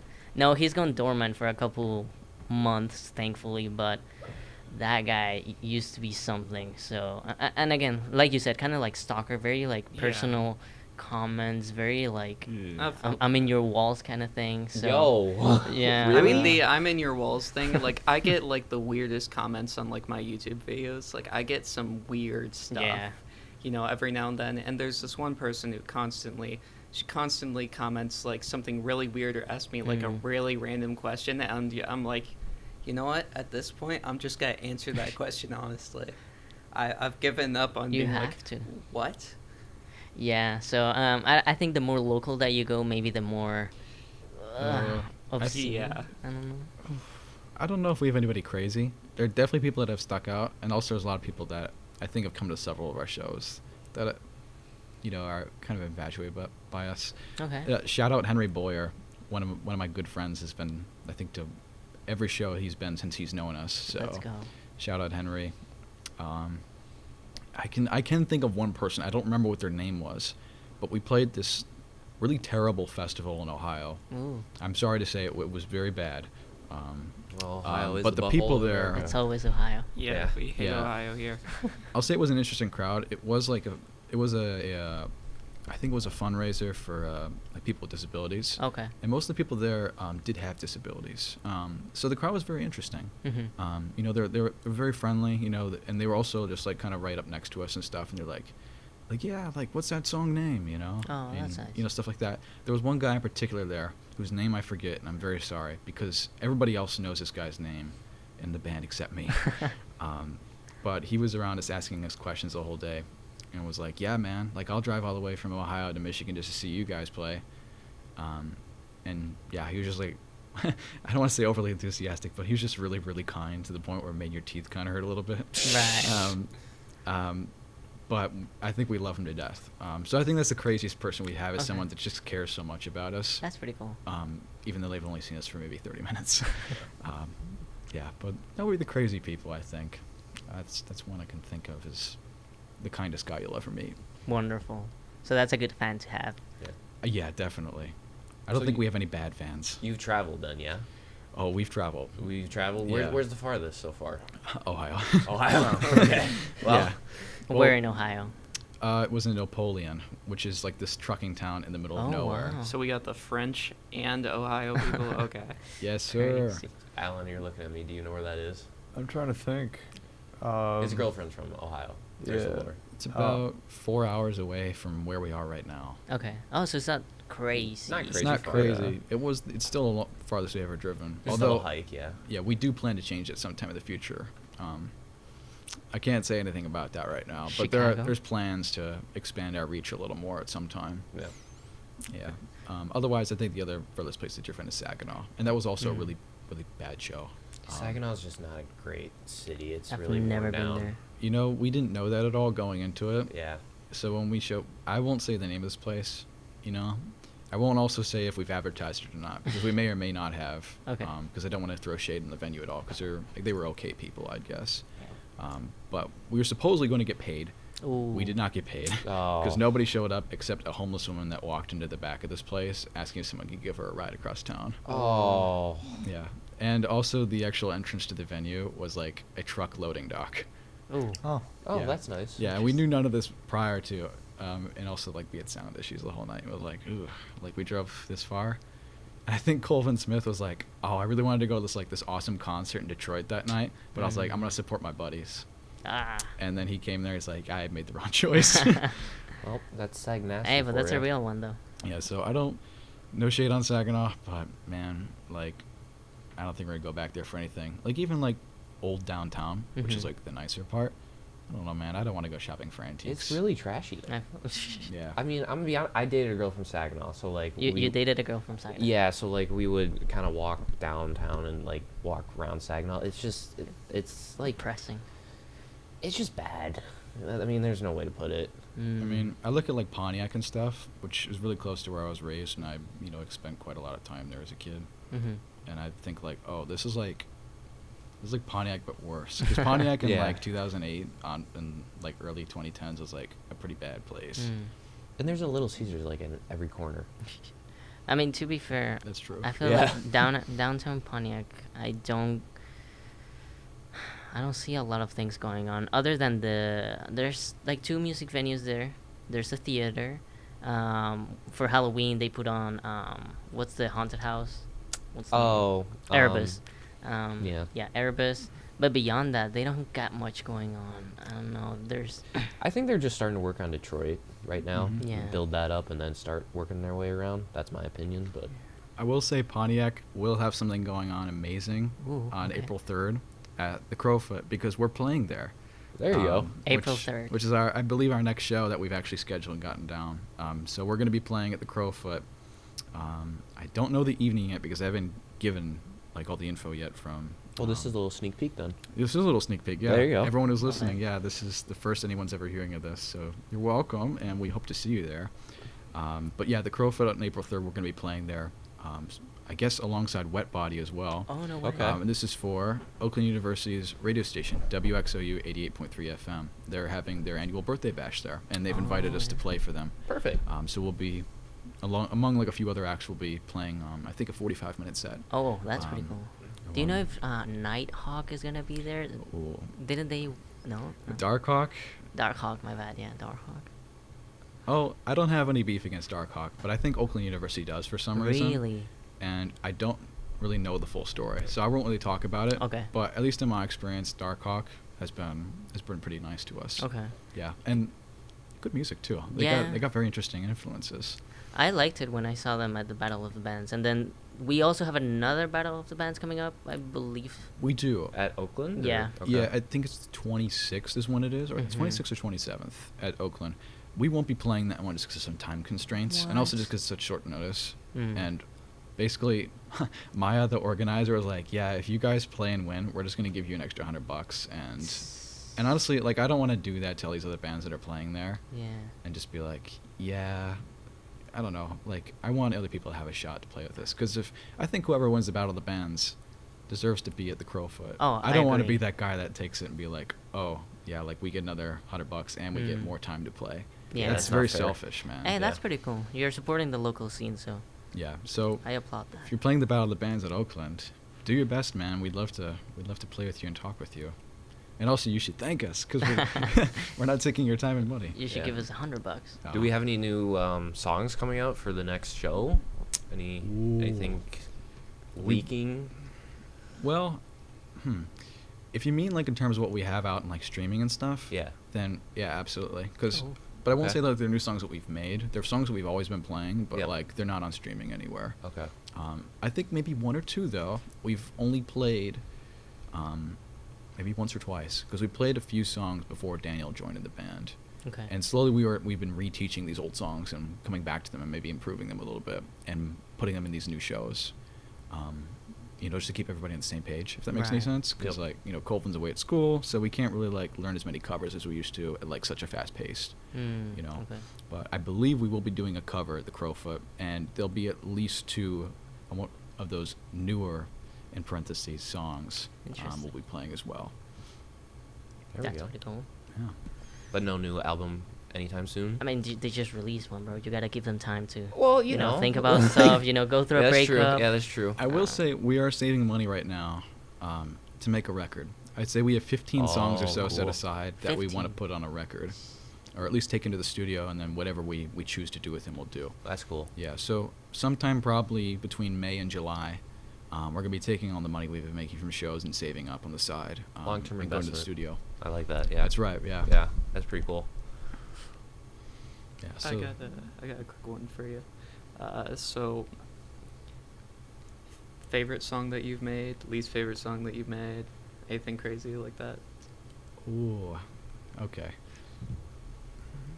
I'd say as a band, I'd say the least favorite song that I have would be the song called "Only Losers Die." Okay. Because it was a song that kind of like came from Noah and Colvin's old band Easy Enough, that was Mm. adapted into this, and in my opinion, it's still a great song, but it's the one song that is closer to like a punk song than to what we do. Yeah. And Okay. I've told him this before. I'm like, oh yeah, like this is my least favorite song, but we play it anyways because it will get people amped up, and it's okay. really really good for that purpose.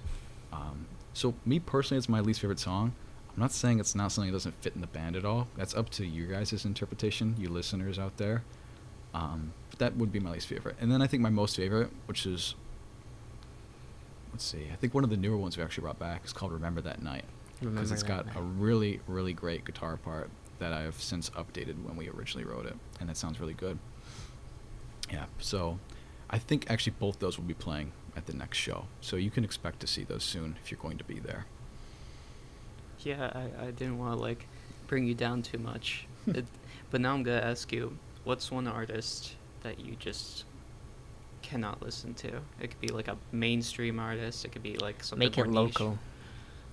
No, definitely not. Let's not. We do don't that. want to cause beef for him yet. I'm open to everything, and I think any artist that I've kind of really hated in the past, after listening to them like a few times over, I've come to love them. Like Violent Femmes, I used to hate, but Mm. now I like them a lot. And I don't know, things of that nature. But I'd say one artist I've never been able to wrap my head around.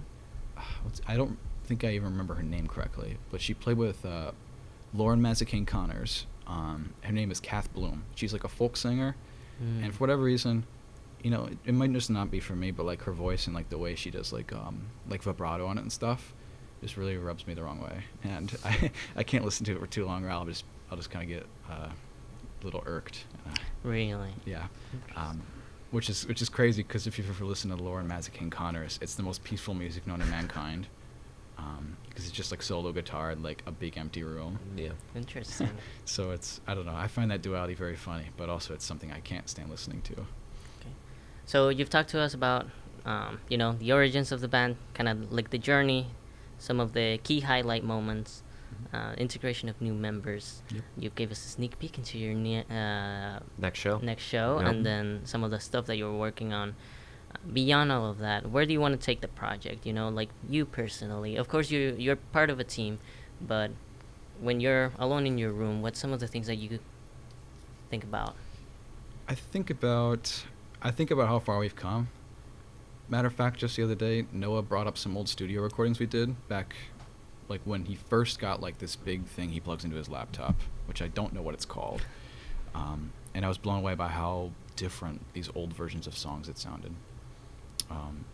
And I don't know, just like leading forward into like what we do as a group, and especially just the role I play and stuff.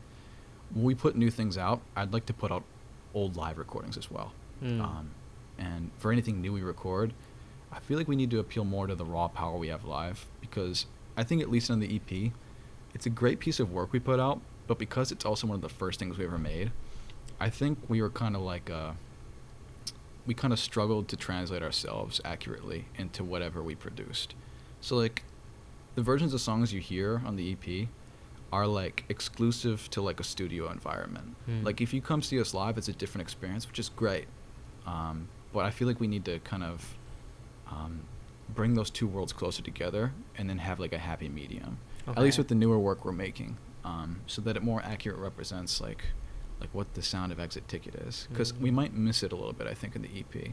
Can you like play it in the car? Like, does it like impact it if you like play it in the car compared to like playing it with like headphones on, like too much? Yeah, any music is impacted if you play in the car. I mean, like too much. Does it like? Because you said it changes a lot when it's like in concert. Is it like the all-around feel, or is it more of the off-the-cuff vibe?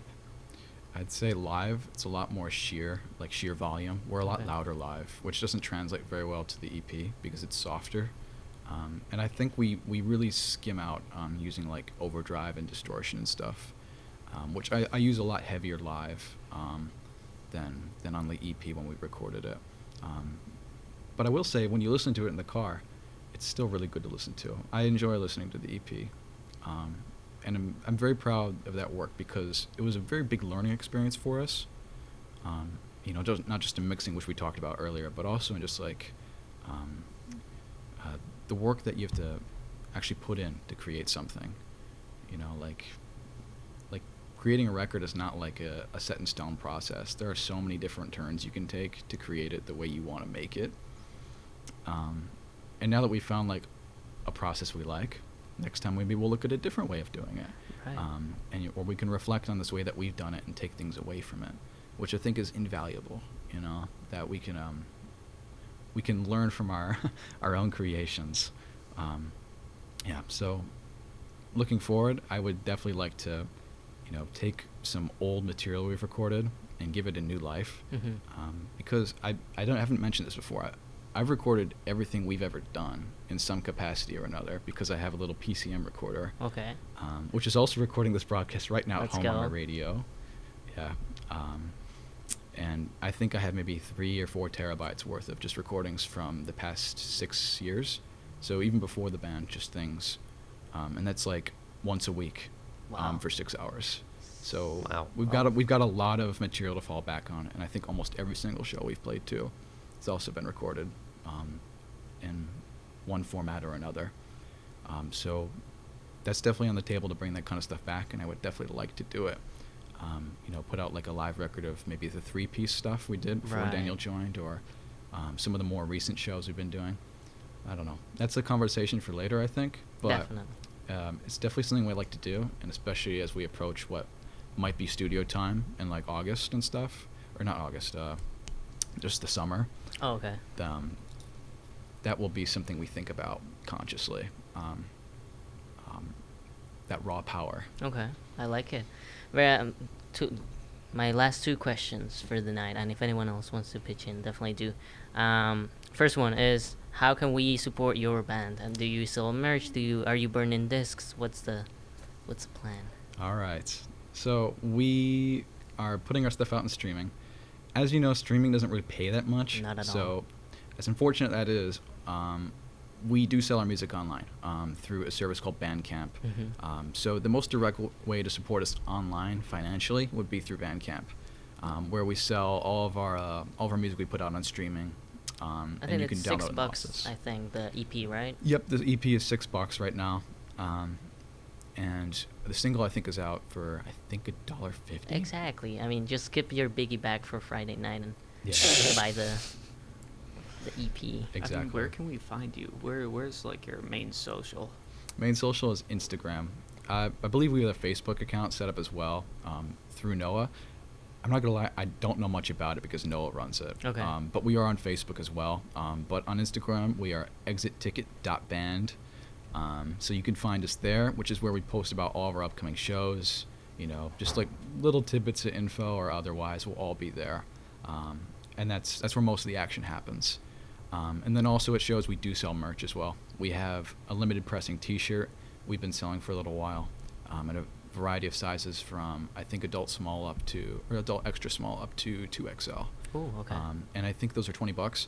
And we do accept just like a Venmo, you know, Right. PayPal, Cash App, that kind of thing, like most bands do nowadays. Yeah, you have to. And just cash too.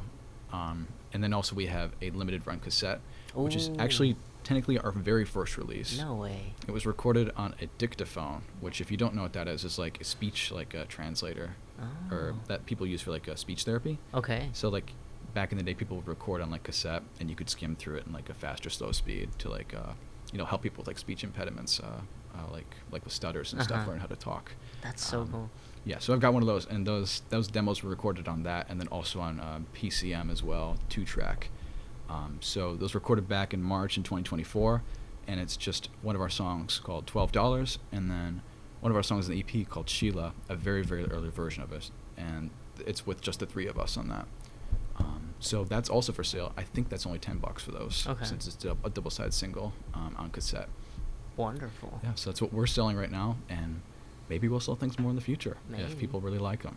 Wonderful. Very last question, and I think this is interesting because most of us have a journalism background here. You certainly have a Mhm. journalism background, and I see this on in other scenes, artistic stuff. But who's keeping track of the local, like Michigan or maybe like Metro Detroit music scene? Is there any local diehard journalists following you around or following some of the other bands stationed at the Crow Food? Is there anyone covering this? I think I have an idea, but I want him to say it. Okay.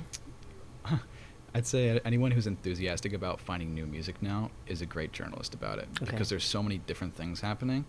And I'd also like to say, once again, dear friend Henry Boyer is very enthusiastic about not just the 90s scene that Okay. happened in Detroit, but also a lot of the things that are going on right now. So shout out Henry, because he's always talking about like local Detroit bands and stuff. And his absolute favorite band, Majesty Crush, who Okay. who are an amazing group you should also check out.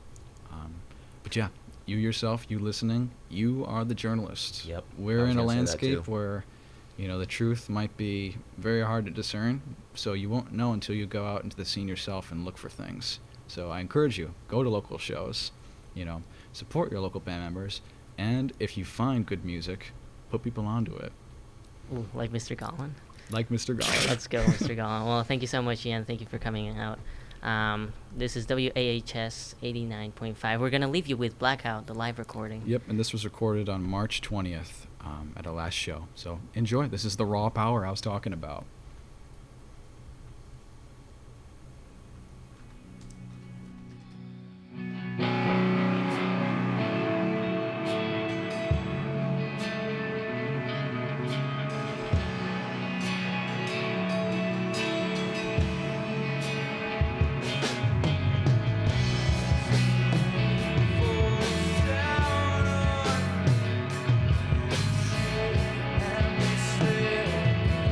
To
Bye.